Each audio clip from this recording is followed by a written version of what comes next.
having the foundation, the business courses in the academy, the tools and the support from the community and you, Holly, and coaching, like gave me the confidence. And then it was like, okay, I have the foundation to really actually make my own decision here. And I took a look at it and I really loved working with different nonprofits and having an impact for multiple nonprofits instead of just one. All right, so let's go ahead and go to Peyton as well. Peyton, so go ahead and introduce yourself, the name of your company, where you're at in your business or in life before. And I know you're also working full time, so kind of like share with that too, because you could also be first client maybe in the academy, or you had kind of like Lauren here and there. Yeah. First legit client, like, Okay. Cool. All right, so go ahead. Yeah, yeah. go ahead. Yeah. So hi, everyone. I'm Peyton, founder of PM Grant Services, and we work with community-based nonprofits on the West Coast. And our focus areas are mental health and well-being and children, youth, and family services. Before the academy, I never thought I would be sitting here today. I definitely never had an idea that I would want to have a business or even knew what consulting was, honestly. And that was 2 years ago. I was introduced to kind of the consulting world from a subcontracting role with a former mentor. And then I found Holly's podcast and I resisted for a while. I was like, I don't know if this is for me. I don't know if I want to do consulting. I love my full-time job. I really did. I loved the work that I was doing. I was an in-house grant writer. But finally gave in after hearing all the amazing benefits of the program. So in February of 2024, I joined the academy. And within a month, I got my first retainer client. So before I was kind of doing one-off jobs for some folks in the community. March 2024, got my first client. And then pretty much I was looking at it this morning, kind of a weird pattern, like every other month I would get a new client since then. So I'm up to about 8 retainer clients now. And then I still do some subcontracting work for folks and organizations I'm really passionate about. So yeah, I went from like being an in-house writer, thinking I was staying there for forever, to now I hired my first subcontractor recently, and I'm just hoping to get my systems in order so I can continue to grow.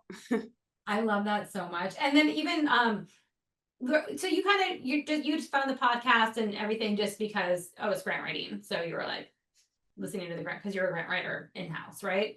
And then you were Yeah. just like, wait, why does she keep sending me emails about being a freelancer? Yeah, I had started subcontracting for somebody and, was just kind of like, okay, I'm helping a friend out subcontracting. And then I started to look into it more and found you, Holly, and was like, wait, this is a whole thing. Like I could make a lot of money here and I could do this and I can set my own hours. I can be my own boss. I want to have kids one day. Like it's going to set me up for that. I'm like, okay, I think I got to see what this is about. I love that. And I remember too, when you're like, no, I love my job. And I'm like, cool, you don't have to quit it. Like we were all like, but then you kept getting clients. And I was like, all right, but if you keep saying yes to clients, then there's some desire there. There's some desire that it's not just because some people do want to. I just want to keep my full time and have a client or two on the side, and that's the way I want to freelance, and that's their goals, all the things. Cool, like we do not judge. We're not like, no, you have to quit your job. We're not. But if you keep saying yes to clients, then we start getting in the mindset, and we started doing more coaching that way to be like, all right, Payton, what's going on here? So can you want to talk about that? Yeah. Yeah, totally. I think it was like November of 2024. I was working full time still. I had 4 retainer clients and I had kind of a family and personal health situation come up. And so the work was kind of already unsustainable. And then that on top of it, it was like, there's absolutely no way I can do all of this. And I really took a look at everything. And the support in the academy is like what really got me to have the confidence to be like, I can step back from my job and do this. There are a lot of options. It's an investment in myself, and I trust myself more than the nonprofit I work for. So I am going to try this, and I'm going to have the flexibility to be with my family during this time when they're going through health challenges. And so it really opened up a world for me that I didn't know existed and wouldn't have been a part of if it wasn't for the support in here. And I think like that's my number one tip to folks trying to grow. Oh, sorry. Like, Hold on a second. Sorry, my daughter took the earbuds and it went, the sound went to her earbuds. Sorry. No problem. I was just saying, I think my number You know one. yeah. Sorry, now it's not working. Give me just 1 second. I'm so sorry, Peyton. Hold on. Okay. For some reason it switched out. Okay, now I'm good, I think. Okay, go ahead. Can you hear me? Yes, now. Thank you. Sorry. Okay. She turned this on. What's going on? You're Go good. ahead, She's go just ahead. hearing me talk in her AirPods. Yeah, I think so. She's like, wait, am I listening to a podcast right now? Like, what's So funny. But what I was saying is, I going think my number one tip for folks who are just looking, to start a business or grow is really to join a community like the Freelance Academy. Whether you kind of see it or not, it gives you the confidence to go into those sales calls, to talk to folks. And honestly, the best part of it for me has been the networking and the connections. Like Daphne and I have worked together. I've had chats with Dr. Lauren, like plenty of folks in here. I really take advantage of like getting to know them one-on-one and scheduling calls and working with people and just getting to know them. And I think that's like a community where you never know. Like the other day, somebody said that they were a bookkeeper and I reached out to her, and now we're going to do a knowledge exchange. She's going to give me some bookkeeping advice and I'm going to talk about Airtable. And so it's just like a really great resource of people. And we all kind of get the same like curriculum and coaching. And so we can talk about it and bounce ideas off each other. So that has just been really game changing for me. I love that so much. And I know that you've gone to the mentorship as well. Like some of you right in here too, you've gone to the next program too, as you're building out your businesses. So that's great. And even going into that, like, I love what you talked about, Peyton, as far as like, you loved your full time, but you had more clients. You had the four, you were like, I just can't take on. I remember those 80-hour weeks and all of the things, and I hope that's getting better. And you're like, but it was kind of the choice of, okay, I can make a choice here. I can either keep going in this momentum, but I have to quit my job. So there was like a give and take that I love, or I could stay at my job and maybe reduce my clients. And like, what made you the choice? What made you make the choice of like, I'm gonna like make that sacrifice? Yeah, I think having the foundation, the business courses in the academy, the tools and the support from the community and you, Holly, and coaching, like gave me the confidence. And then it was like, okay, I have the foundation to really actually make my own decision here. And I took a look at it and I really loved working with different nonprofits and having an impact for multiple nonprofits instead of just one.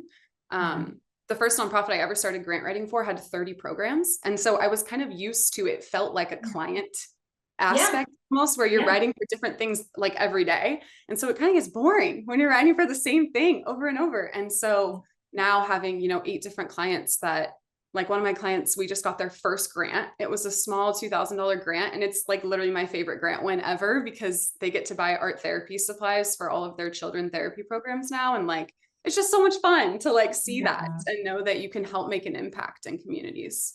I love that. I love that so much. And then even for you, like I've seen a switch in your personal goals. I remember we were talking, we were on a podcast, and or maybe it was a bonus call that I had with you, but we were talking, and I love what you said about, no, I want to make money. Like, can you talk to that too? Like, you're like, I have goals. I mean, yeah, 100K is good, but I want to keep moving. I want to break generational things in my family. Can you talk about that a little bit? Yeah, totally. And not to get all feministy, but like a lot of times women are Oh, go like for not it. supposed a We lot of got times this women here. are not supposed to have big revenue goals. Like money is not supposed to be our goal, right? It's supposed to be family. It's supposed to be different emotional things. And so a lot of times it's looked down on to have these larger goals. And I'm really lucky, and my husband and my family are really supportive. It's a world that my family never came from. And so when I kind of think about and talk about revenue goals, like they just laugh at me. And then I hit my goal. So now who's laughing? And I think it's just really cool to have like the flexibility to set my own goals. Like in a salaried job, you can only negotiate so much, but when you work for yourself, you can set your own goals. And so it's nice to see progress year over year. I love that. And so quickly, I mean, it's even 8 clients. So a lot of you might be like, well, how much is she making with 8 clients? Because that doesn't even sound like a lot, right? Really, if you're like, okay, that 8 people I have to convert, like that's not a lot in the hundreds of nonprofits that are in everyone's communities, like literally everybody's communities. So let's talk numbers a little bit, Peyton. So you came in, now my cat's gone, I can kind of look at my notes, but you've already secured over $6.4 million in grant funding, and she's niched. She's like West Coast, like, you heard what she's talking about. She said West Coast, these certain industries, like she doesn't have all the clients in the world at $6.4 million in grants. And in your business, 8 clients, what is that? Can you give us your numbers on clients that you've gotten your revenue? Yeah, it's just over a little over 300,000. It's so amazing. Over $300,000 for 8 clients. Amazing. So good. So you don't have to have so many clients, and I'm just pointing that out because you don't have to have like 20 clients to hit 300,000. You know, I mean, 300,000 is a pretty good chunk of change. And is that a nice increase from your job as well, from when where you're working at your 9 to 5?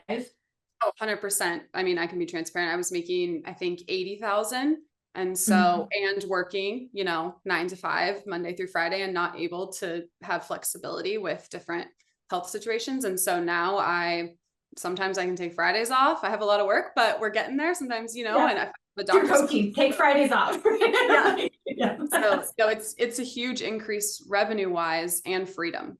So, Yeah. I yeah. love that. And so as you keep growing, I mean, I would love to see like how you keep pushing that forward, right? Like, why not? Why not? And as you Yeah. keep growing and scaling your business and getting the support, so it's not just you taking on all of the clients as well. So good. I love a good revenue goal. So yeah, she's like, wait, I can go past 100,000. Yeah, sure I can. Yeah, and then doing it. And like you said, and because I come from that kind of my family did not have a lot of money either, and just like that poverty mentality of like, oh, you got to keep your job for security, Holly, as a single mom. Like, oh, Holly, you gotta like, oh, $100,000, that's a lot of money. Like, do you really need that much? Do you really need to work? Do you really need that much? Shouldn't you spend more time with your daughter instead? I'm like, we spend a lot of time together. And I'm sure my daughter is going to be happy when I can provide a safe home for her as well, put her in a good school where she feels protected and she can thrive and all of that. And yeah, like we got to change the lens on women working as well. And to think, actually I have more time because I can like pick her up from school if I need to now, or you know what I mean? I can go to like the things in the middle of the day that they have. I couldn't do that at a 9 to 5, right? I couldn't do that. So good.